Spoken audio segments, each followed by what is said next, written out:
Come on, guys, we gotta eat all this celery. Why exactly? What? I can't understand you. Because it cleanses the palate. What does that mean? It means it resets your taste buds. And you're gonna wanna prepare. This is tasting day, the most specialist day of the year. Next to Christmas, and Thanksgiving, and Easter, and National Bird Hugging Day. I hope tasting day is tastier than this celery. It is. Whatever Chef Elaine is preparing, you're gonna wanna experience every sweet, spicy, salty, savory, even bitter bit. Whoa, don't hug all the celery, Mike. It's okay, he can have mine.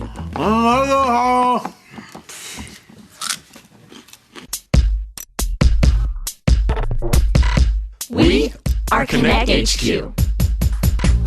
Every day we help the people of the world. Live God's way. We look for the links. Make the connection. And you never know what might happen.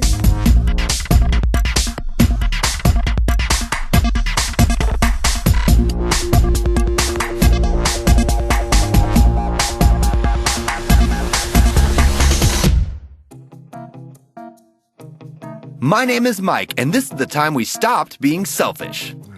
Ew, Mike, don't floss in here. What? I've got celery stuck in my teeth. Are you excited for tasting day?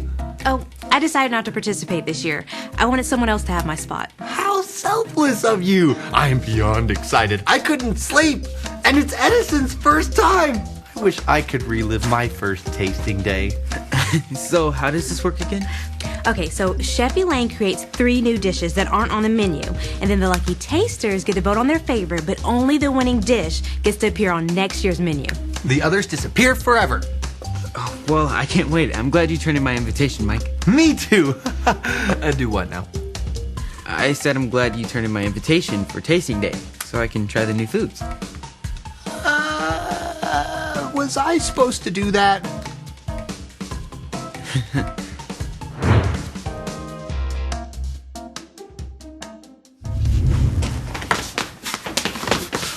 It's not ready yet. Quick question, Elaine. That's Chef Elaine. Yes, Chef Elaine, we were wondering how many seats are at the tasting day table this year? Only 2 people replied yes to my invitation, Harper and Mike. Mike! I thought you said when you were responding yes, you would RSVP for me too. I am not gonna lie, I did not know what RSVP meant. What did you think it stood for? Roller skating very playfully? I thought you invited me to go roller skating. Guys, will you please let me finish plating this food? Oh, Chef Elaine, I was wondering, could you set, an extra seat at the table for a very special guest? Only made samples for 2 people, so only 2 people can participate. Bummer. Sorry, Edison. What? It looks like you're gonna have to wait till next year. Are you serious? Yeah. You're taking a spot? Yeah. That is so selfish. How? What? Technically, I turned in my invitation. I'm just following the rules. Poor guy. He thinks I'm being selfish.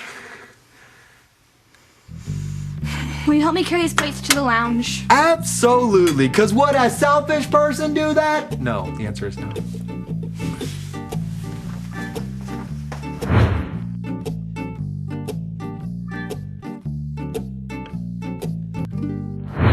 We just got this postcard from our friend Chloe in Appleton, Wisconsin. She writes, "Help Connect HQ. My cousin is coming to visit me for the summer, and my mom says I have to share my room with her. I don't want to share my space. What should I do?" Oh man, growing up with a twin sister, I know all about having to share space when you don't feel like it. You know, my friend Hannah comes over for sleepovers a lot, and every time she comes over, she asks for my favorite pillow. It drives me crazy, but it also helps me remember, stop being selfish. Start putting others first. Harper, I like that. I think we found our point link. Stop being selfish, start putting others first. Point link acquired. Oh, would you mind helping me find the rest of the links? I would love to, but it's tasting day. Oh, that's right. Don't worry about it. I'll find the links. You enjoy tasting day and tell me all about it. That's so selfless of you, Captain. So selfish. So selfish. Edison, it's almost time for tasting day. Want to join me? I'm not doing tasting day. Why not? I'm not here to blame anyone, but I trusted somebody with my invite.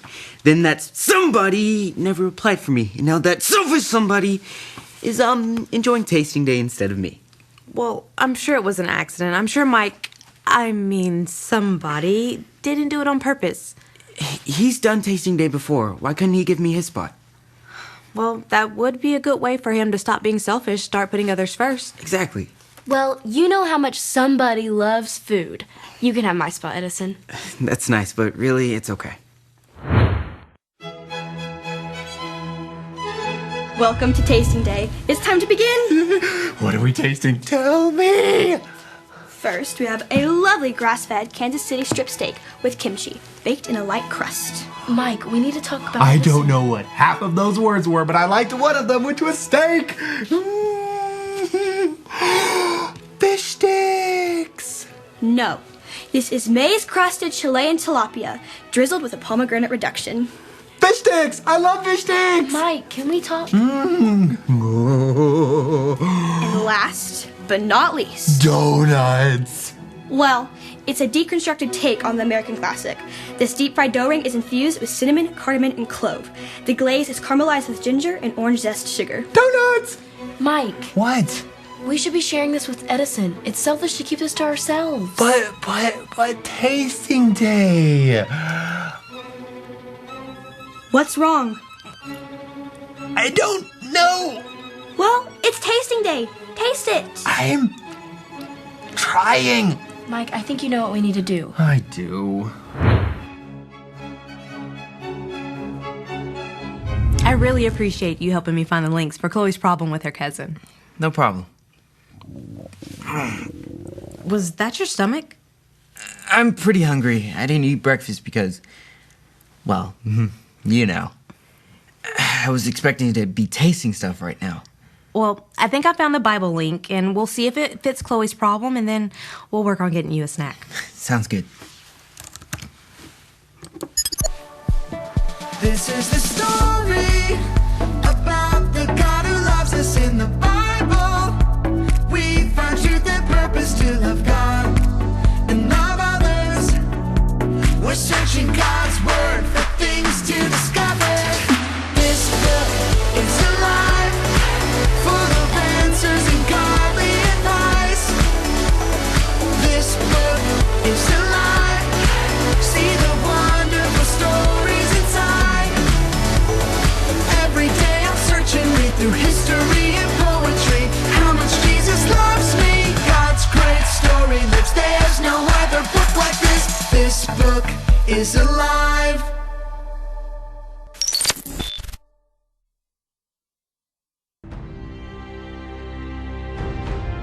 Way back in the Bible.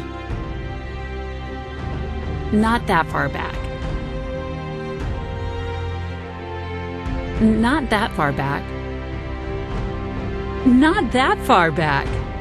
Right after Jesus died for us and came back to life. Yeah, right after that. Jesus' followers had grown from just a few to thousands. They even moved from city to city. One of their leaders was one of Jesus' original 12 disciples. You may have heard of him. His name was Peter.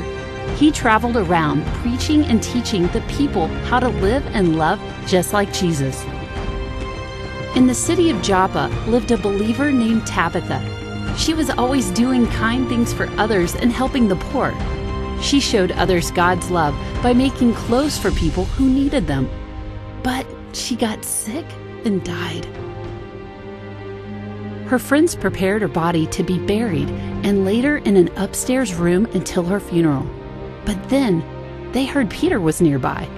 They begged Peter to come as fast as he could. As soon as Peter arrived in Joppa, he came to the upstairs room. The room was filled with women who were crying and showing Peter the coats and other clothes Tabitha had made for them. They told Peter how her kindness had blessed all of them so much. Peter asked everyone to leave the room. He got on his knees and prayed. Then he said, "Get up, Tabitha." And she opened her eyes. When she saw Peter, she sat up. Peter gave Tabitha his hand and helped her up. Then he called in the widows and all the believers, and he showed her to them, alive. The news spread through the whole town. Many people believed in Jesus because of the miracle of Tabitha's coming back to life. But many had already come to know Jesus because of the way she lived, loved, and served others. We can follow Tabitha's example by living and loving like she did. Tabitha showed that she wasn't selfish by doing kind things for people in need. People saw love in Tabitha, not selfishness. Oh, maybe this can help remind Chloe to serve her cousin and to help make her comfortable while she shares her room. That's great. Edison, I need help. What's up? I can't taste anything, and it's tasting day.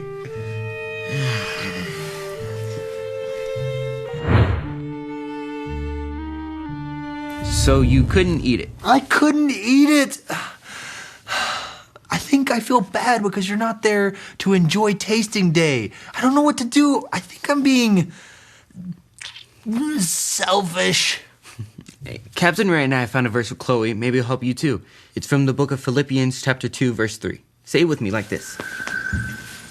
Philippians 2:3. Philippians 2:3. Don't be selfish.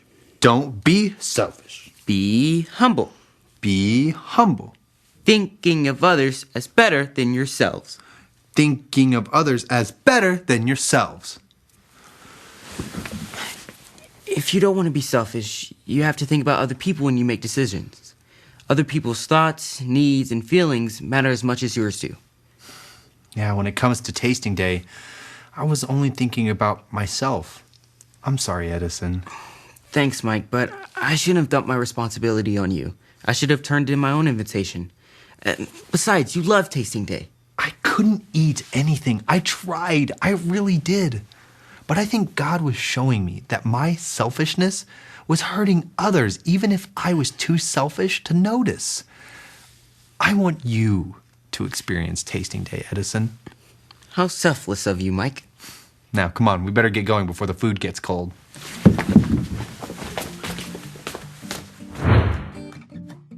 So, what was your favorite dish this year?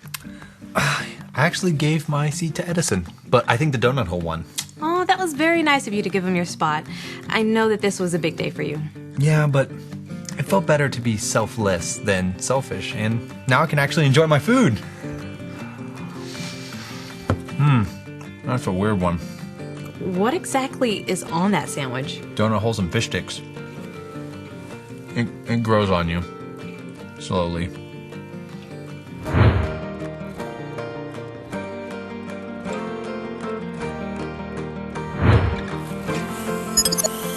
Hey Chloe, my name is Mike and I'm a part of Connect HQ. And we found this answer for you. The Bible tells us this in the book of Philippians. Say it with me like this. Philippians 2:3. Don't be selfish. Be humble, thinking of others as better than yourselves. You can't only think about what you want all the time.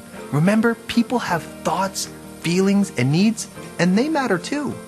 In the Bible, Tabitha wasn't selfish with the good things God had given her. She gave out of love for others, and God had one more huge gift for her. When Peter prayed for her, God raised her from the dead. If you're only thinking about what you want, that's selfish. Take time to think of others and what they need. Share with them, whether it's time, friendship, material things, space, prayer, or encouragement. Learning to share with your friends might be difficult, and having your cousin in your space might be a little hard, Chloe. But we can learn from Jesus' example. That way we can stop being selfish, start putting others first. And if it's difficult, rely on God to help you, because He always will. Thanks for the question. And remember, Connect HQ is here to help you.